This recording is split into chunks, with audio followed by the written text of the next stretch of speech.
Good evening, everybody, and welcome to the world's greatest show. This is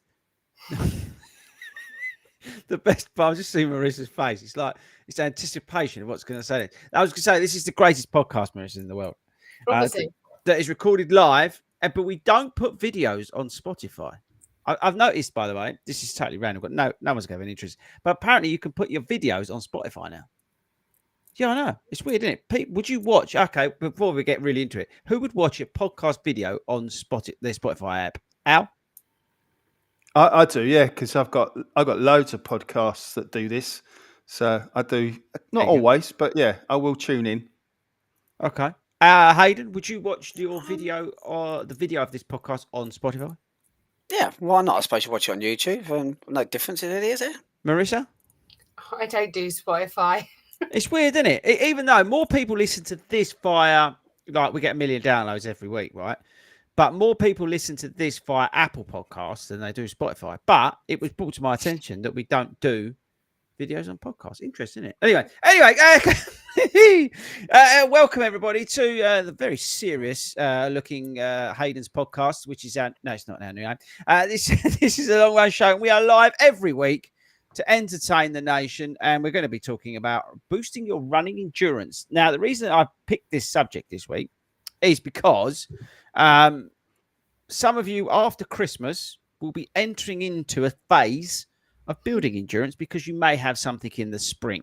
Okay, so that's why we thought we're going to give you some sort of help and some things to consider pre-Christmas that you can implement once you've eaten too much turkey, mince pies and the usual sort of thing, and drunk too much wine like Marissa will be. So we're going to talk about that in a bit. But before we do that, we've got to give a shout out to our friends at Skechers, who are really awesome on Wednesday night, Hayden. Why were they awesome?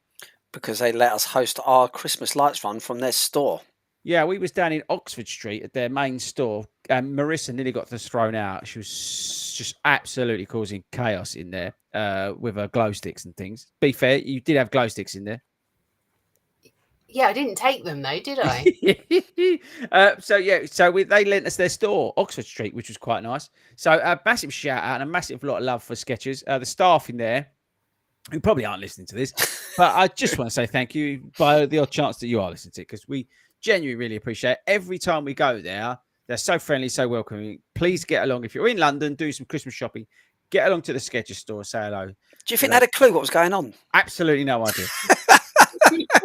They had absolutely no idea. There was like 200 of us or whatever it was, and they were just like, even the security guard was just like, I don't know what's going on here.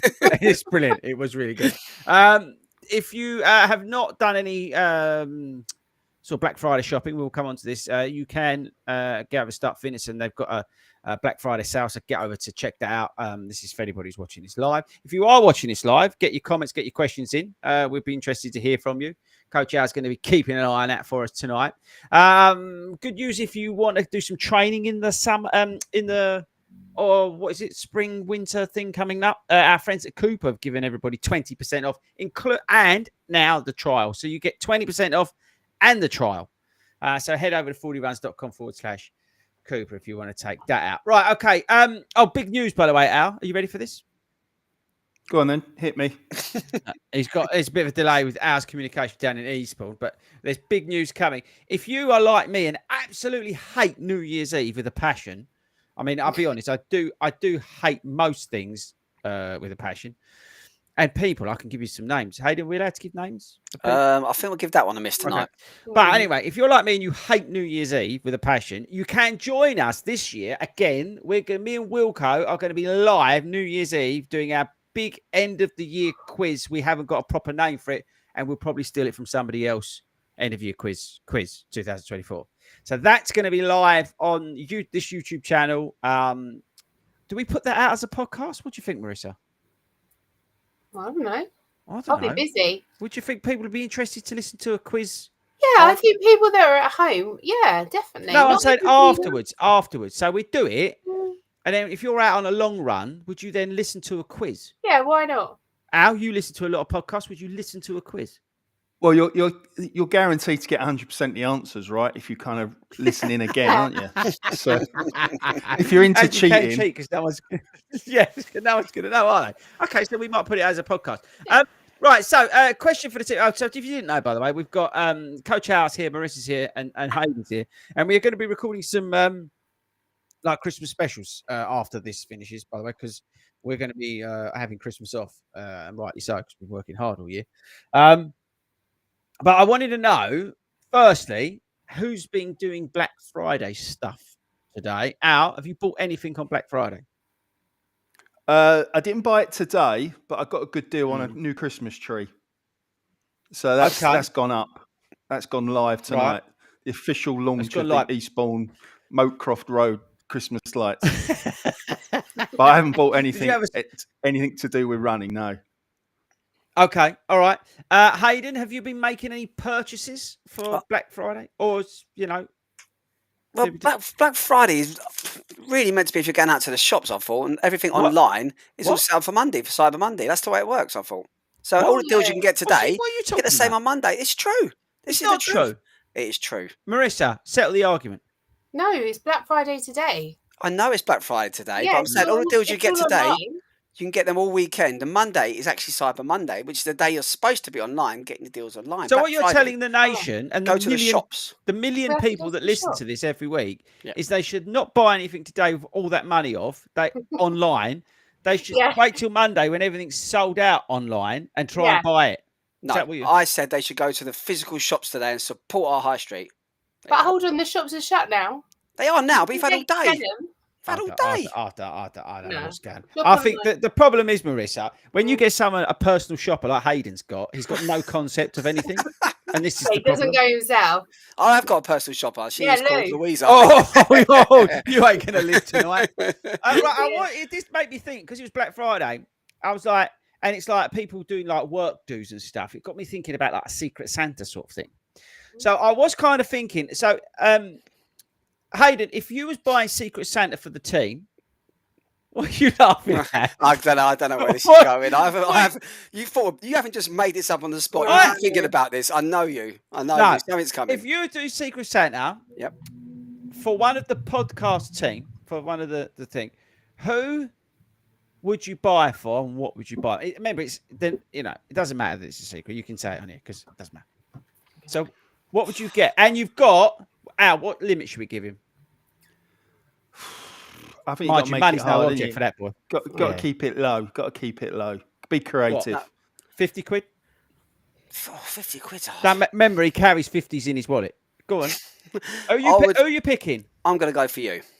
Oh, it's gone early. Oh, All right. I think that, I don't know. This is going to be I'm a abusive. nice guy. No, I would boost your self-esteem and stuff. I'd buy you something platformish you could put inside your shoes to make you a bit taller.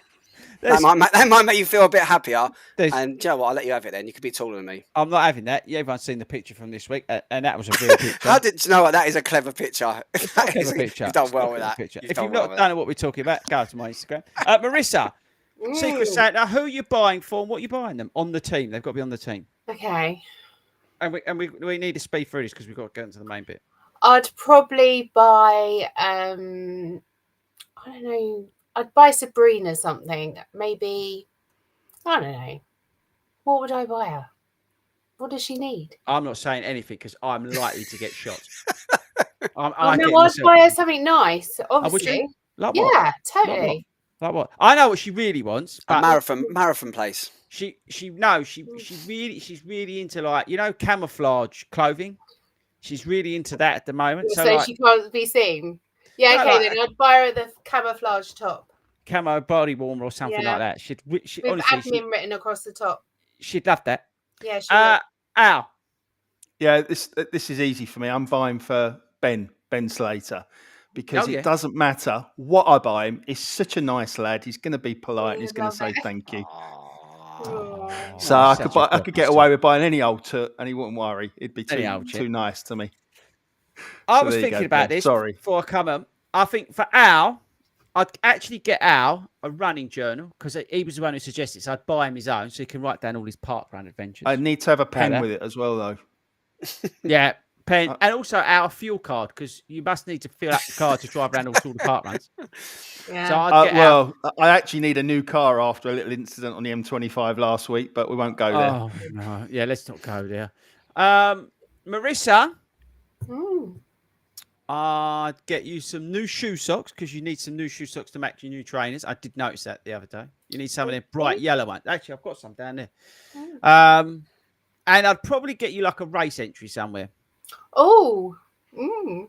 Yeah, I was thinking. I don't know what, but I was thinking maybe like, I don't know, half marathon or something. Do you fancy doing that? Yeah, go for I'll it. get you that. And then probably Hayden. Why is that? See, you're laughing already. This is what I'm saying. This is the most pre-planned. It's supposed to be live and spontaneous. It's so planned. I'm not saying Come nothing. on, give it to me. I'm just saying. Oh.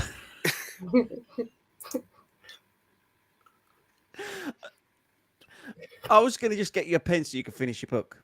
That was it. And what book's that? The book, you know, the one when he's writing it about the going Adventures of There and Back Again in, what is it? You know, the one with the, what's it called out? The one with the red, you know? Noddy. No, it's There and Back Noddy? Again. What's it? What's it? That's right. What's Frodo's book name? I don't know. I got no idea what you're talking about. It's called There and Back Again or something. That's what it's called again. The Fellowship of the Ring. That's what he would be. So he needs a pen to finish his book. What are you going? Oh, for it's That's quite tame. I thought it was going to be really good. Oh, what do you think I am? I'm not some sort of. It's offensive. How's it tame? It's offensive. It's not offensive. Sound I'm a hobbit. You are. You are. Right. Anyway, there was a. Oh, hang on. Oh, that was lucky. I nearly closed the podcast down. There was. There was a serious point that I wanted to get onto, and that was in terms of parkrun over sort of the Christmas period. Al, because can you explain to me, being an idiot, is there now some? By the way, I've got a parkrun top on because I'm a legend. Is there now something like you can't do New Year's Eve ones or Christmas? Is there something that's changed this year? No, I don't think there's any change this year. Pre-COVID, there used to be the opportunity to do a Christmas Day and a New Year's Day double. That was it. So local park runs would talk amongst themselves. One would go off at 9 o'clock, and then you'd all finish that one and you'd ship off to the next one and start either 10:30 or 11. And that caused chaos. I remember doing one where we went from Ipswich to Felixstowe, and the whole town kind of just collapsed at about midday on Christmas Day. It was fantastic fun. It was good. But yeah, Parkrun HQ, due to whatever reason, put a stop to that, unfortunately. So you just have to do your one. Just get up early, do your 9 o'clock on Christmas Day or New Year's Day. So you get a couple of extra specials in, but no, there's no craziness like that. So is there always a parkrun on Christmas Day, despite it not being Saturday? Or am I like losing my mind? No, always. No, but not every park run. Only certain park runs. Some don't. Yeah, it's a local decision. So local RD teams they should have already decided, but I think they start populating the spreadsheets about October time. So it might not be your local park run, but there will be a park run fairly close to you, I would imagine, if you fancy that. And you can go on the app and check which ones are on and which ones aren't. Which app's that? The 5K app? I don't know what that is. The purple app. That's a whole podcast just about the app, isn't it, guys? That's a whole podcast. It's a whole series of podcasts. Yeah, no, I've no interest in that. Although Ben and I have got a very interesting story that will upset a lot of people about parkrun. We'll get into that another day. We was left with a very bad aftertaste after visiting a certain parkrun. Yeah, but was it a local parkrun by any chance? It was a local parkrun. Okay, right. But I feel like I need backup because I think the backlash could be quite a lot. But I do want to, share one side of the story because, it's a bit distressing to be honest with you. It kind of almost ruined my day, which is unsurprising, really, that I let these things ruin my day. Moving on, anyway. So, Marissa, what do you keep looking at? What do I keep looking at? I've got my pen to play with. I wonder what she's putting off. It's not as I've put in as Hayden's water, but it's close. That he's got his bleeding water again. Al, did you see this episode where he just sat there and drank water through the whole episode, and I managed to cock the whole thing up? No, didn't see that. Yeah, one. It was awful. It was probably our worst show ever. And that is what. And that does bring me on to next week we are recording. No, this week we're recording looking back. Next week we're recording looking forward. What I want to ask the listeners and viewers is if you've got any specific questions that you want us to include in that episode, can you email into anybody, because Wilco's not here, remember the email address. longrunshow@gmail.com. Thank you very much. Okay, so that's what we want you to do. Because we're going to be recording that next week. I don't know what the live show bit will be about. I've got no idea. But we're going to be pre-recording for December the 27th. That will come out. So what's that? Is that like Boxing Day or something, or Christmas Eve or something? I don't know. Boxing Day. Whatever. But that will go out then. And so if you've got anything that you want us to talk about in that show, let's get into it. Now, talking of that, is there any before I move on to the sort of main thing? I think we've got. I think we've actually got a real big listener and a fan of the show and a big part of the 40 Runs community, Mr. Kieran Stubbins, and he's tuned in live from Valencia because he's out there this weekend for the Valencia Marathon. So don't play to his ego. Don't play to his ego. That's true. I forgot about that because Simon's out there. He's. I think he got there today. So actually, good luck to anybody who's doing that this weekend. Apparently, Simon was telling me yesterday it's a bit warmer than in. It was about. I swear he said it was like 20-something degrees. But they do start early there, I think. So that won't impact them as much. Although when they finish, obviously it will be. But yeah, so good luck to everybody. Definitely. Out there. Well, obviously there was a lot of worry that they wasn't actually going to have the race after what happened at the half. So I think they're hats off to the authorities getting it in a position where they can actually run it. So it'll be interesting to see what the feedback is from the team that are out there. That's the point, Hayden. You just remind me because we haven't been on since you guys went to Valencia, have we? Since Valencia, no, probably not. No. So what was that? So talk the viewers through quickly because I do want to get into this about because are you guys going next year? You're talking about Valencia? No, not Valencia. Benidorm. You're talking about Benidorm. Right. There's a big difference with Valencia and Benidorm. Yeah, but you've got to remember, firstly, maybe the weather. Yeah, I don't really know what I'm talking about. None of this is scripted, which might shock some of you. And I have ADHD, so I can just bounce around all over the place, and I've got a great excuse. Carry on.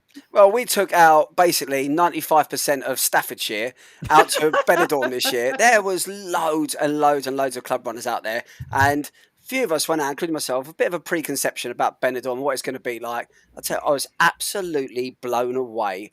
It was absolutely fantastic. Made better because there were so many of us out there and we had such a good time. But the actual half marathon itself, I would say probably, and I have done Valencia this year, Great North, that was probably one of my favourite half marathons of the whole year. Why? Well, I'll jump in. Can I just say one thing about it? One thing about the route that you don't get in other places. We run down in the old town and you went through these sort of like winding streets. It's the sort of place you go for a walk, maybe when you're on holiday, you and the missus, whatever, go for a walk, say, during the days, walk around the old town, walk down shops. You actually run down this. There was thousands of runners running down these cobbled streets. It just felt... It was a bit cobbly, wasn't it, Al? But it was good. Al was there, obviously. What do you think? You're running past the tapas bars. So I don't know if you remember the scene from the Italian Job where the minis are driving through and the guy grabs the chicken stick through the window. You could have done that as you was running down the cobbled streets. You're kind of running literally through the middle of as Hayden said, the old town. Yeah, it's brilliant about it. It was good. I think as well the fact of someone commented as well. We started off in a bit like Vegas. You start off in the light and you finish in the dark. There's something good about that. Something nice about it. The first 10k definitely outweighed the second 11k. That was really stunning. The second lot was a little bit more quiet and a bit hilly, but overall absolutely fantastic. But it was made all the better by the amount of us out there and the 4:30 a.m. finish on the Saturday night. But anyway, it was absolutely brilliant. I guess that's what Robert Hallam's talking about in the comments. No, Robert Hallam's talking about he had a disaster, bless him. And Darren's obviously online tonight as well. They went down to Gatwick to fly out on the Friday. They got cancelled, if you remember, I had the bomb scare, so a few of their flights got cancelled, so they didn't actually even make it out, which was a big shame. But there's always next year. Yeah, there's always next year, and people are signing up already. So make sure if that's your cup of tea or your can of Coke, make sure you or your pint of beer. Yeah, several. A bit lively. Okay, right. So, team, I want to get on to the main event, if that's okay. And it's a serious topic because, as I said to you, a lot of people will start to be thinking about, shit, I've actually signed up for this. I'm going to have to do something about this. And There's also those people who may have already done something and now are looking to go sort of that next level, that next step. And running endurance is something that I don't think many people talk about. It's like, I'm just going to go and smash out like 5K at like 16 minutes and like I'm going to fly to this park run so I can win it and all this sort of stuff on TikTok that nobody really cares about.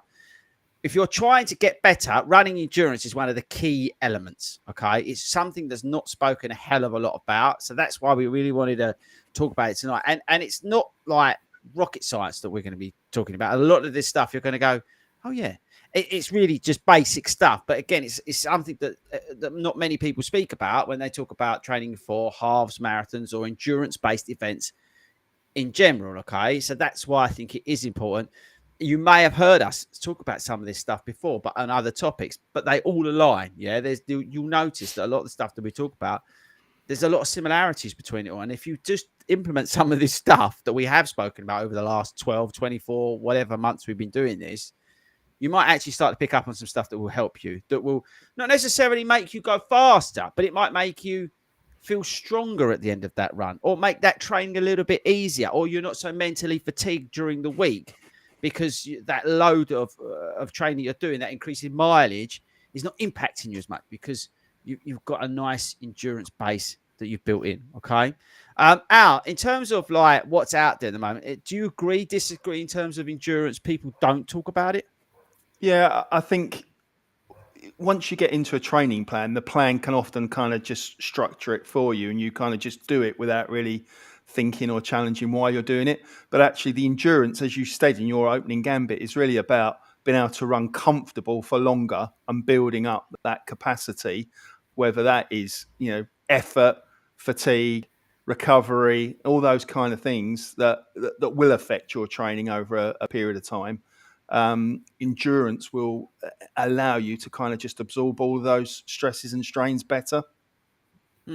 Yeah, no, it's definitely something. And again, the stuff that I'm going to like talk about and then we're going to go through, none of this should be new to you.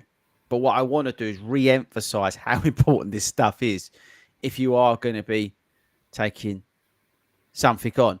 So, Marissa, in terms of the moment, where are you in your running journey? Have you got a goal for next spring at the moment? Why are you smiling? Yeah, I have. I've got a marathon. What is it, Shanghai? No, it's better than that. It's Boston. Oh, is it? Oh, yeah, I hadn't mentioned it. Maybe once or twice. Okay, so and again, right? All jokes aside, Boston's tough course. Hayden, it's one of the toughest, right? Absolutely, really tough. And we're going to talk about endurance hills and things like this. Yeah, you need that endurance base. You need to be able to maintain that effort, and now that effort it can be, on a scale of 1 to 10, it could be 10, it could be 2, but you still have to maintain that effort. And the only way you're going to maintain that effort is by building some endurance in. Okay. So I think, look, the first thing, again, just to be absolutely clear, none of this is rocket science, right? What I want to do is try to re-emphasize the basics here for you all. Okay. So it doesn't matter what level of running you're at. These are all things that can apply. Now, the first thing, and I think it's one of the most important in terms of sort of injury prevention, is increasing that mileage gradually. Anybody who's taken a plan off the shelf at the moment or is on the Cooper app or whatever will see, well, some apps they don't. Some apps you get quite injured on. But most of them, you increase the mileage gradually. Yeah, that is some of the key. Now, you've probably heard the 10% rule, Marissa? 10% rule? Yeah. So that's, they're increasing your weekly mileage by no more than 10%. Al, is that something that you've ever followed, or is that something you believe in? Or, I know you've trained in different methods and things like that, but in general, as a rule of thumb, is that a sensible approach still? I think it is, because to start pushing yourself too hard, too fast by going from park run to half marathons, you're creating that risk of injury. And, you want to be consistent over a training block. You want to do it gradually so you don't get injured.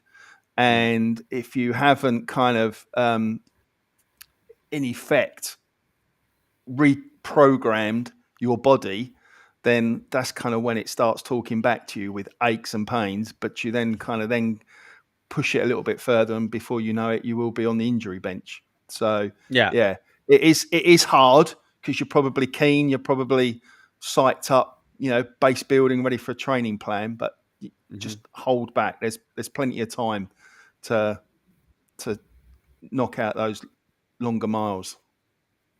Yeah, I think you're right. It's that adapting the increased demand, adapting to the increased demands. It's strengthening muscles, tendons, and the what the cardiovascular systems, that sort of stuff, right? It's that adaptation, and that's only going to get better the more the sort of more gradually that you build up. There's no point just like, as you said, like going out and going, well, I'm going to run 20k this weekend because I need a long run when you like first you've done 5k. It's stupid. Hayden, in terms of increasing your mileage, how, as somebody who's experienced, 6-star major finisher, obviously you're very short, so you have to run like a lot further than everyone else. But in terms of building up, for someone who's more experienced, how do you treat increasing your mileage? Yeah, absolutely. I was about to jump in and just say that it's sort of most irrelevant, the fact of experience. I think you should still adopt that. I'm not sure how the professionals train, whether they go straight into like a real high mileage week straight away, or if they have that same effect. But I think even with our experienced runners who've done loads of marathons, you should still adopt that. The whole idea of all of it is to build your body. For me, to build your body to a peak over them 16 weeks. Well, up to week 13 for me, or 14, and then relax a little bit so you're ready for race day. So you're making your way up there, and you don't want to get from the bottom to the top within 2 weeks. That is just looking for all sorts of problems. So yeah, absolutely, 10% is. It seems to be a method that people have used for a long time, and it seems to work. And I think if you do follow a plan, strictly as it is, and it is like a 10% rule one, you're going to get there in the end. And you get that bit more confidence because each week you see a little bit more of a target. So this week you might have 8 miles, and then next week you've got a 10-mile run. Then you've got 12, and you're getting there slowly and surely, rather than saying, right, this week I'm going to go straight into 12 miles. You're like, how am I going to get up to 12 miles? Or if you jump from 8 to 14 miles, you're thinking, that 8 was a bit tough. 14, that's going to be really hard. Whereas if you've gone 8, really 10, 12, 14, it's little bits, little chunks. So it makes it a bit easier. You can kill yourself mentally, can't you? By trying to go too hard, too fast, too long, and then failing, and then sapping your confidence. And then you kind of, you're behind a couple of weeks because then you've got to go back and start again. So little by little builds confidence. And that brings on to the incorporating of the long runs to build that endurance, right? So, I mean, there's a couple of elements that you need to put in, and we'll come on to like the speed stuff, the intervals in a minute. But the incorporating of the long run is key to helping you build that stamina endurance. You're looking to aim really 20, 30% longer than your average daily run. As a rule of thumb here, right? This is again, we're not trying to reinvent the wheel on tonight's show. If you can take that, so if you're running, 5k, then 20, 30% longer would be equivalent to your longer run of the week. You don't have to be thinking, I've just seen Matey Boy who's got a moustache on TikTok. He's just done 32 miles. And he's, no, look at it. What you're doing, but as I say, as a slight rule of thumb, 20, 30% longer than your average daily run. I mean, some people start at 5 miles and slowly build up again with that 10% rule, but it's entirely up to you as where you are. All I would say is schedule it on a day that you can do it, because there's nothing worse. And we'll come on to the consistency side of things, but there's nothing worse than putting that in. Can I ask you a question, Fordy? So what would you? So this is we're talking about in miles here. We're giving the example of 8 miles, 10 miles, 12 miles. Would you say the same rules apply? Would you do the same thing if you was running to time as opposed to distance? If your plan said, you get some plans that say let's do an hour this week. I do plans on time. And I'd be exactly the same. You work the same way with 10%. Yeah, well, not necessarily 10%, but roughly as a gauge. You kind of cross references, but I would tend to, and I do plans on time because it depends on the runner and what's best for them to optimize the end result for me and them in terms of getting the best out of them. But I would knock up the time. So I don't know, go from 30 minutes to 35 minutes to 40 minutes to 45. Literally as simple as that, and just slowly build it up week by week by adding 5 minutes on here or 10 minutes onto a long run. Keeping it as simple as that and going time-based. Time-based is a great way of not freaking the hell out of yourself. And if you're like, let's say you run a 5K in 35 minutes, and then say it's going for 20, 30% longer, So then start at 45 minutes or start at 50 minutes. Yeah, as your longer run. And then build from there. Yeah, and then add on your 5 minutes accordingly from there. That's a great way of doing it. You know, at the end of the day, all you're trying to do is slowly train your body to handle the prolonged exertion of being out there, that time on feet. Yeah. And that's what you're trying to do. And you will train it because the body adapts after 6 8 weeks. It will adapt. But you've got to allow it to adapt. And you've got to help it adapt. And so that's why we build gradually, but also incorporating that slightly longer stuff, then you'll start to adapt a little bit better. And again, that's where now, like I'm talking about, bring onto it, is sticking in some of the speedier stuff in the week. So your intervals, so that you're not just, because you're marathon training, half marathon training, you just focus on doing long runs. You also need to work on some of the speed stuff to sort of approve that aerobic and anaerobic capacity. So by mixing up your sessions, doing those interval workouts, you're going to really improve your overall endurance, the stamina. Yeah. I'm just trying to think of an example. So alternate between 2 to 3 minutes of like high effort, max high intensity running, and then 1 to 2 minutes of slow running, like recovery pace. Just do that. It's as simple as that. You don't need to reinvent the wheel, and this will help you sustain the faster paces for those longer periods in the longer runs, because you probably be working those longer runs. Well, I hope you will be slower in terms of your pace or your effort or your heart rate, whatever. So you'll be able to sustain that, because you're going to be working really hard here, doing the high effort stuff, as I said, in that, anaerobic area, and that will then improve on the longer stuff. Does that make sense, Al? It does. And I was just going to add, most of what we talk about is about tricking the brain. And if you're doing that faster work, when you drop down into your goal pace or your slow, easy runs, the theory is the relative effort should feel easier. So, if you're working in your 5th and 6th gear, dropping down into 2nd or 3rd gear should feel, very comfortable. And then that allows you to push a little bit further in terms of the stamina endurance. I've just seen some questions coming here. Hang on. Where is it? I've just seen. Sorry. Anybody who's got shoe questions, just come on Monday live stream 8 o'clock. Join me and we'll talk about shoes to you. So Lee's got a very specific question on this. Yeah, that was the I've one. done 5Ks and 10Ks, but the most I've ever run is about 8 miles. I've got my first half marathon in May, and tomorrow I was going to do a half marathon with some walking. Is it too soon? That's a stupid idea. Yeah. It's a stupid idea. Why would you go and do that? Because some geezer told you to do, or you're on some famous app that's told you to do it. No, I wouldn't do that at all. If you've ever run, most you've ever run is 8 miles, then I would, and you've got till May, then realistically for a half marathon, you probably only need 12 to 16 week plan. You want to work back from there. And again, go back to what your mileage, if this is your first half marathon, which is what I think we said, wasn't it? Yeah, first half marathon. Yeah. So 13 miles. Now you can go through the distance if you want. I wouldn't necessarily say that for your first half, but I would take that. I would put a week or two taper in, max in terms of 2 weeks. And I would then work back. So maybe get yourself up to 12 miles to get comfortable there, and then just work back 10, 11. It's beautiful because it's a 12-week plan, isn't it? All the way back. Yeah. And then, but do a bit of variation. So do a few 8 miles, 6 miles, but drop some pace into that 6 miles. So do 3 miles at like easy pace, then drop in 3 miles at like your 10K pace. And the same, like do some 8 miles, drop in 2 miles at the last 2 miles at that 10K pace. Build some of that into there. And then slowly, then the next week, do a nice, easy, long, slow run, build your miles up, and then just gradually get yourself. But you've got all the time in the world. Why would you want to go and run that tomorrow? All you're going to risk is injury and looking stupid when you go home and say, I've pulled my tendon and I don't know what to do.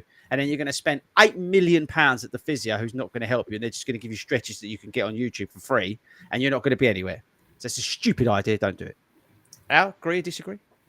Absolutely. Yeah. No, I understand the psychology of thinking I've got to know what 13 miles feels like, and therefore I've got to run it beforehand. Yeah. But the the science doesn't, that's part of you're trying to trick your brain. You're going, well, I've done 30 miles, I know I can do it. Well, actually, if you can run 10, you can run 13 miles.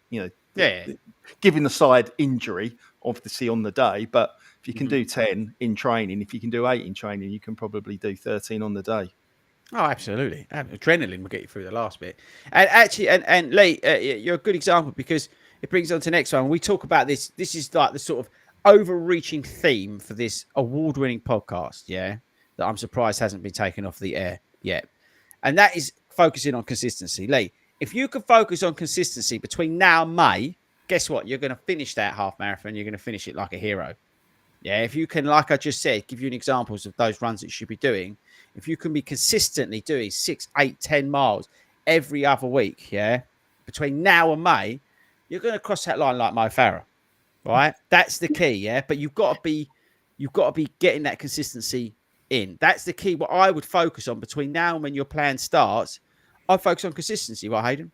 Yeah, absolutely. You want, I'd say, it's an easy phrase. People say consistency is key, and it can be adapted to so many things in life. But with running and with endurance running and getting to your target goal, consistency is absolutely key for everything. It teaches your body, it trains your body, it gently flows your body into it. Just keep that consistency, and everything else will come with it.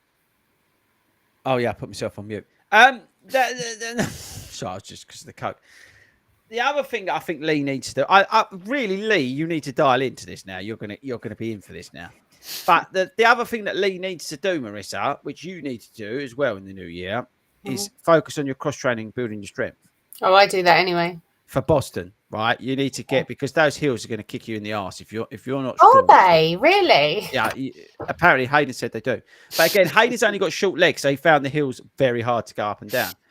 But building that strength and cross training is something that Lee needs to do massively. And anybody who's looking again to build this endurance, to factor that in, to get stronger, to build that stamina, cross training and strength. It's a game changer. Yeah.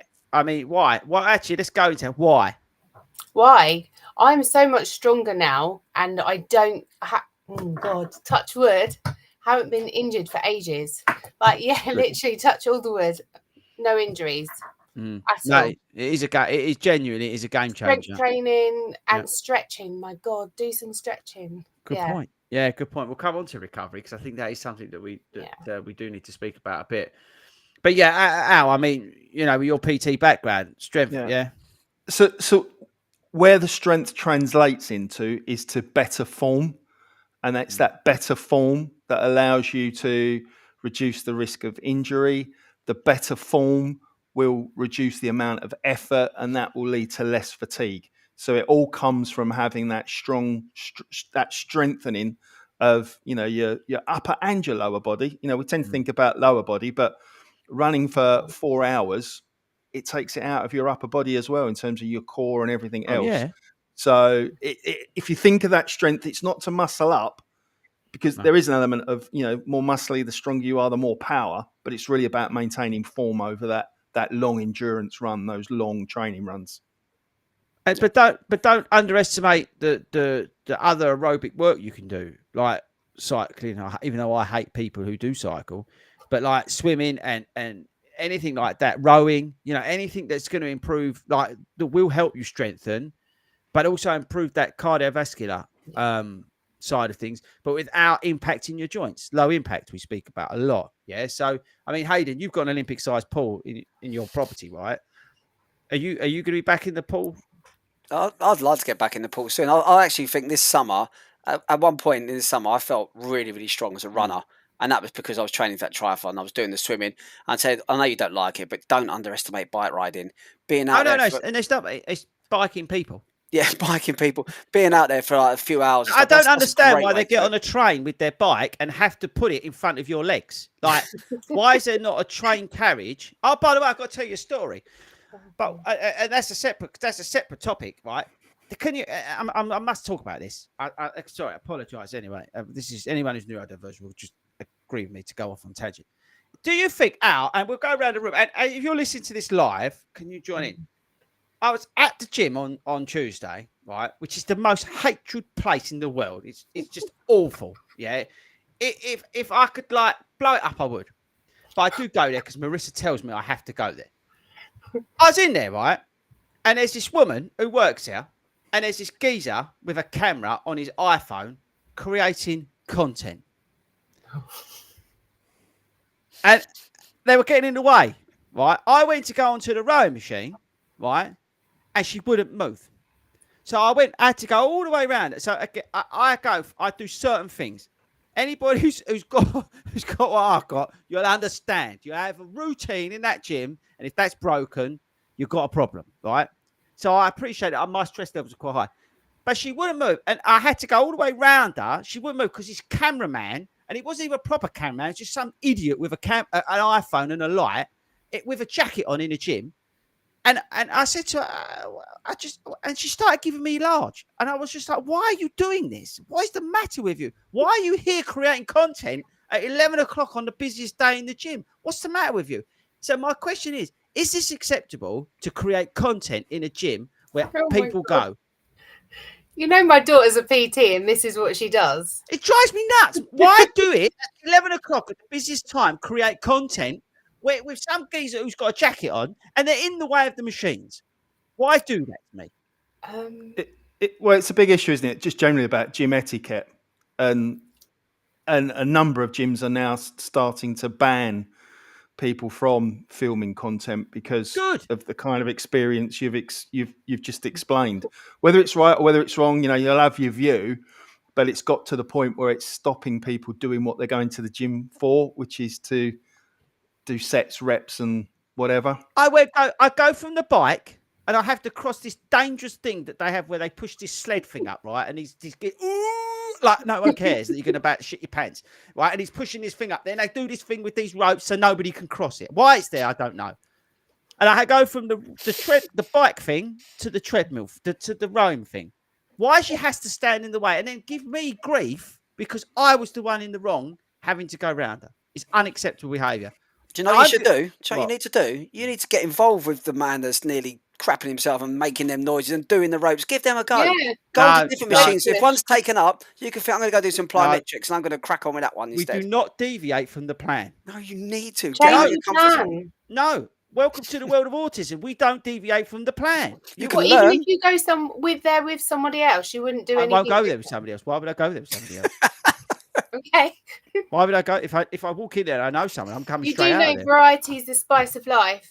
No, not if you're neurodiverse. It's just not a good thing. I think anybody in a gym should be banned. Anyone in a gym should be banned. Yeah. When I'm in there. Anyway. Especially if you're a cyclist. Yeah. What was you talking about? In the gym. All right, moving on. Prioritizing nutrition and hydration. Marissa, how much are you going to prioritize nutrition and hydration? Now, this is you might think it's all about endurance. What's this got to do with it? Bear with us.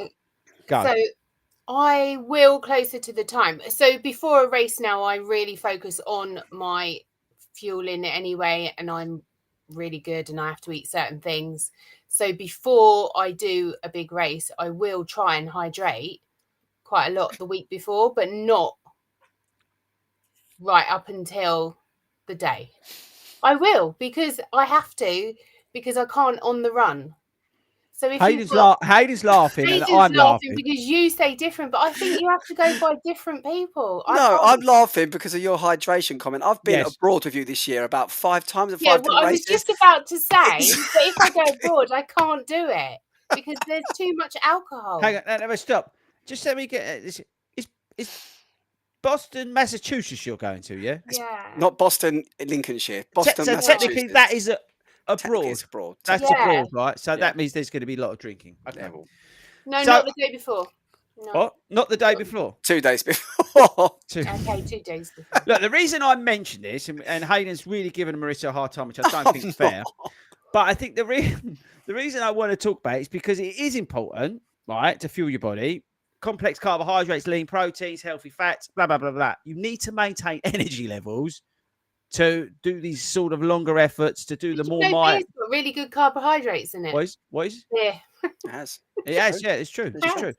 Al, because these two are being sensible and all these should we bring it on topic? Yeah, can you bring some like sort of expertise in? Oh, I don't know. I won't go that far. It's pushing it to the limit. But I think you make the point, isn't it, that you're starting to push your body. You do need to fuel for your longer runs. You don't need to necessarily carb load like you would do for a race, but you just need to be more mindful of what you're putting in and when you're putting in. And although it's a very crude shorthand, it's carbs for fueling and protein for recovery. So depending on what your plan looks like and how many days you're running versus how many days you're going low intensity, you want to be looking for the right balance across the week. So when you do get to hit the long run, you're at least giving yourself a chance, because if you haven't got a little bit of glycogen stores, we all know that first hour you're fine. It's what happens in that second hour. And again, lots of people don't feel that they have to kind of train the fueling as much until those last few weeks. I'd say start practicing, right from the beginning of the plan, even if you're not really going to need it from an energy point of view. All these gels and everything, and we talk about this a lot in terms of some gels work for others. You then end up training your gut to be able to cope with whatever you're going to use as your source of fuel, and you can't do that in 2 weeks. You got to start that several months beforehand. That's brilliant. Al, I'll tell you why that's brilliant, because I've got 15 miles tomorrow, and I was actually thinking, I was downstairs, I was just getting the stuff out for the morning, my Kendall, the electrolyte powder thing that I take with me. And I thought to myself, I won't bother with a gel because it's not blasé, but it's 15 miles, whatever. But no, I've got it here. It's down with my running stuff. I brought it up. I've got one gel tomorrow because tomorrow's effectively my first long run of this training plan that I'm sort of starting now-ish. So I want to train my gut. Do I necessarily need to take that? My experience, the where I am as a runner? No. But I'm taking it deliberately to make sure that I put that element of practice back in to say, my gut, welcome back to marathon training. Deal with that for me. It's that sort of thing. And it's that mentality that you do want, especially as you are, working on this endurance and all that sort of stuff. You do need to fuel it. Yeah, it will massively help out. And the training comes in. People with gut issues, start from the beginning. Yeah. Don't leave it until like 4 weeks before the run. Start from the beginning. What you're going to eat, what you're going to drink. Start really early. Sorry, I'll go on. No, I was going to say, particularly if you're trying to find the right fueling strategy, gels versus real food, we often talk about that. But even within the gels, there's different science mixes, and you have to learn in terms of what your body is capable of absorbing and how that translates into the energy and the carbs and the glycogen that we want to kind of fuel those longer runs.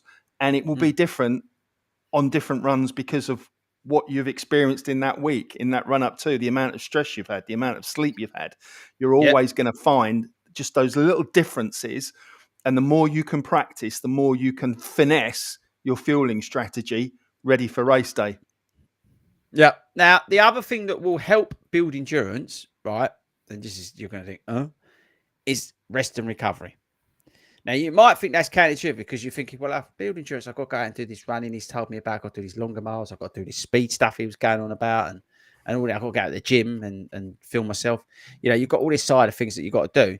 But rest and recovery, people, right, is probably, other than consistency, I think is one of the most key things to building endurance. Now, the reason is because rest days are crucial for letting your muscles repair, but also to grow. Yeah. If you're hitting it hard, bang, bang, bang, bang, bang, bang, bang, and you're not giving it any chance, again, we talk about adaptation, but also to repair, then you're going to end up broken. You're going to end up spending, like I said, about £8 million on a physio that's going to be no use for you. So incorporating rest and recovery is key. Yeah. Active recovery also. So Marissa spoke about it earlier. You stretching and things like that. That should be a daily routine for you. I've said it before about, like, if you're sitting at a desk, let's say you're like Hayden and you're just sitting there counting your money all day, sit there, and while you're sitting there counting that money, stretch your hamstrings out, you do some stretches on the seat, bring your leg up and put it on top of your knee and do some, like, open your hip flexors up. They're the sort of things that you can do. They're cheap ways, but put that in as a part of a daily routine to incorporate sort of active recovery as well. And the last thing that I want to say before I throw it out is, and I've said it a million times, how important sleep is. And it's the only thing I track, right? Versus all that other shit that everyone tells you, HRV and all this bollocks that's all on your watch. None of it makes any difference, yeah? If you're getting 8 hours plus a night of good quality sleep, all that other stuff that they tell you should be looking at on your Garmin will all get taken care of. Yeah, your HRV score will be better. Your VO2 max will improve because you're feeling better because you're rested and you're recovered. Yeah, and that's why sleep is so important to anybody who's doing or training for an endurance event. Okay, it's really, really important. Al, right or wrong? Well, it's actually it's more than that. It's not just about the recovery. It's sleep is where the adaptations and the muscle repair actually happens. So yeah, you'll get some recovery sitting on the sofa, but if you're up till 4 a.m. watching Netflix, you won't get as much as if you're kind of actually asleep, getting your 8 hours, as you say. So it is sleep, which is that key period. Yeah. Boost endurance and overall performance. Hayden, how many hours of sleep do you get a night? Now, I know you've got a big problem with the casino, but if you're not there, how often? Whoa. We can't let that go past. Come on, what's it? Look, where's the casino come from? What problem have I got with the casino? No, it's no problem we got the casino. It's just we heard the rumours about you in Benidorm in the Benidorm casino. What? There was no casino. Tell us about your post-race Benidorm night out with the 40 runs gate. Well, you went missing because you went, according to my sources, you went off to the back to the casino like you usually do. Oh, large, I'll have 20 grand on the red. You know, all that sort of come out. But dumb ways, we was in Neptune's all night watching tribute acts. That's irrelevant. Don't worry about that for now. I don't get much sleep. I start work really early in the morning, so I don't have much sleep. But I think one of the points with recovery and rest as well is that you're talking a lot about it being physically. I think a massive element of rest is mentally as well. When your brain's doing overtime, as Al said, if you're up watching Netflix on your phone till 2 or 3 in the morning, that's your brain constantly ticking over and ticking over. That sleep, that rest element, that having a day off, that just going for a walk, or just doing nothing for a day, not even have the telly on, just like laying there, read a book, something like that. That mental rest gets you ready and recharged. And again, it's psychological. It gets your whole body feeling good about things. I think mentally it's so important to take them rest times. Marissa? I don't get much sleep. But do you take, all right, but okay, I appreciate not everyone can get that, right?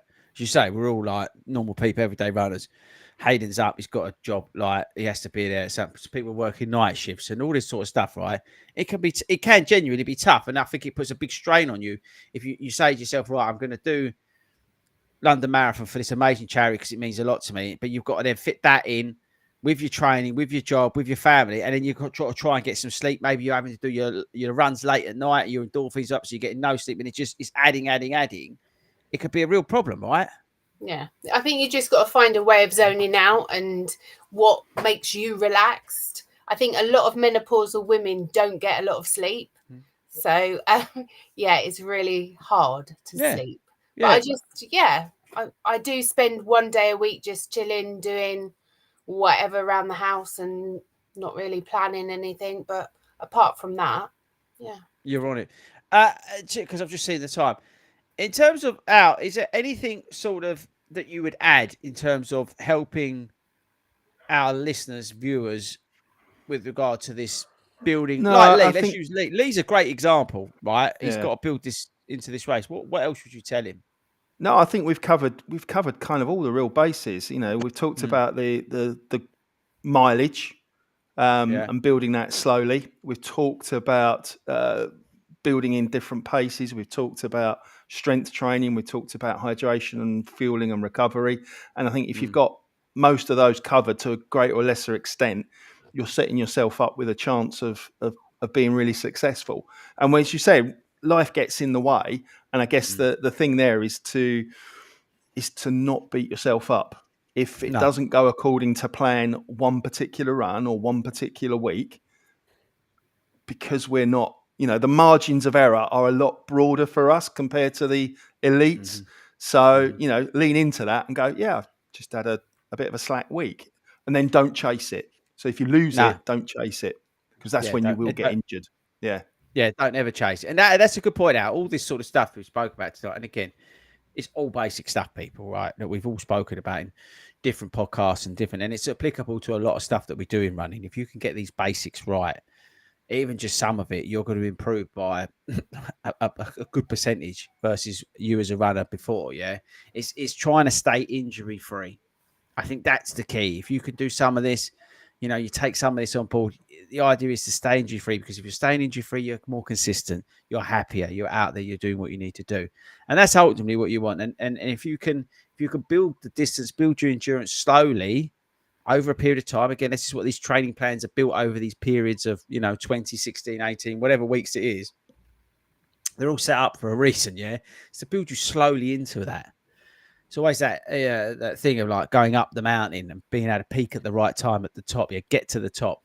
It takes you up there nice and slowly. You can't run up the side of a mountain unless your name's Speedgoat. You can't do that. Yeah, idiot. But it's true. Like, you know what I mean? Like, you're deliberately being taken up there nice and gradually. And Hayden said about the sort of more experienced, but the elite runners, they do exactly the same. They're not out there just crushing it from the get-go. Yeah, they're starting from a different set point or a basis to other people, but it's the same principle. It's the same principle for everybody. You want to build slowly, you want to build gradually, because you want to peak at whatever that is down the road, whether that's your first 10K, the Boston Marathon, whatever that is, Chicago, out in September, October, whenever it is, maybe that's your one focus. So you want to peak for that, and everything else, you build the whole year towards that, and you slowly build up towards that. You build that endurance through that whole year. That's the way to do it. Not just go out there and crush it from the get-go. It's a stupid idea. I think we've covered a lot tonight. We've done well. We've stayed on topic. Hayden's not upset anyone other than Marissa. What? Never. Well, he's a bit harsh. Anything. You basically effectively called her a drunk. Is what I did not. She said when she goes abroad, she doesn't fuel, and it just made me laugh. That was all. Marissa, did you take upset? Or, yeah, I took offence to it, and some of the comments. People, I don't know who you think you're talking about. It's not me. Is there anyone you want to like highlight that's really upset you on there? No, like Darren, for example. No, Darren was nice. Rob, no, Darren was lovely. Darren's always lovely. I think Rob was on about chicken and rice, because I always eat chicken and rice. Unless I'm in Chicago or somewhere and they don't have chicken and rice. No, it could be worse for you. You could have two people in the comments tonight who've actually spotted you out at 4:30 in the morning in Benidorm. What a chance today! Come on a podcast. That's a different side of things. That's you. That's not me. I wasn't out at 4:30 and I wasn't in Benidorm. At 4:30 outside our hotel. Mm-hmm. You was going for your early morning run, Hayden, wasn't you? You were. To be fair, coming home. You were going out for a run. If Mick saw me there, he was obviously there himself. He was there. There you go. He was the one who was with you in the casino. It's all coming out now. This is the problem. We were talking about going to Benidorm. I wouldn't necessarily. Mind you, Ben's going out there. Big Ben. Can I just give him a shout? I love Big Ben. We had the Christmas run on whatever day it was. Can't remember. And Wednesday. It was so. Everyone's lovely, but I just something about him. He's just such a nice guy. He runs our Chelmsford satellite group. And he's been working really, really hard on building that. And I know, look, I'm not all your satellite leads. You're all amazing people, but I just made me think about him because he put a post up the other day about Benidorm's tickets are now on sale or something. But I just want to give him a shout because he's such a nice guy. He's just lovely, isn't he? And he's killing it with the lookalike work as well. He's doing really well with that. Doing work, and also, which was remarkable, is how actually I'm nearly as tall as him. Oh no, Hayden. I think you've been drinking. Don't worry about Marissa. Well, that's a bit strong. Right, so next week we are back live. We're going to try and add a little bit more value before Christmas kicks in. So make sure you come along and tune in for that. If you're listening back as this is a podcast, we hope we've helped.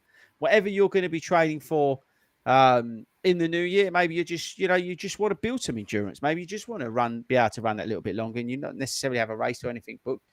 We hope we have generally helped tonight. We do try and add a little bit of value amongst all the cocking about. Please make sure you give this podcast a review. Don't try and watch it on Spotify because you won't be able to. Make sure you watch it on YouTube.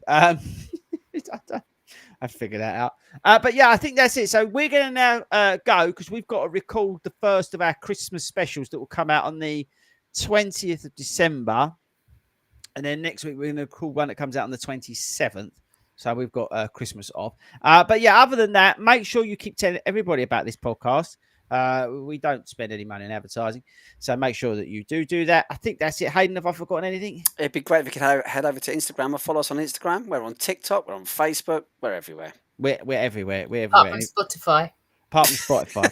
And if you've not joined the club, it's free to join. Get involved in that. Check out. We've got over 60 locations across the country.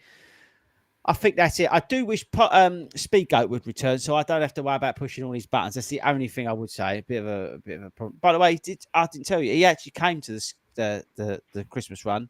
He turned up there at 10:30, and he was asking why we'd all left. That's genuinely. He sent me a picture. He's outside the Skechers store. Right, that's it, team. Thanks to everybody for listening. We will be back next week. I'm back on Monday live at 8 o'clock, talking about shoes, coaching questions, whatever you want to talk about. I just hang out and talk about anything, really. I'm going to be revealing the new Prime X3, or whatever you call it, on Monday, so make sure you tune in for that. But that's it, guys. We shall see you all later. Where's the outro? It's here. Bye-bye.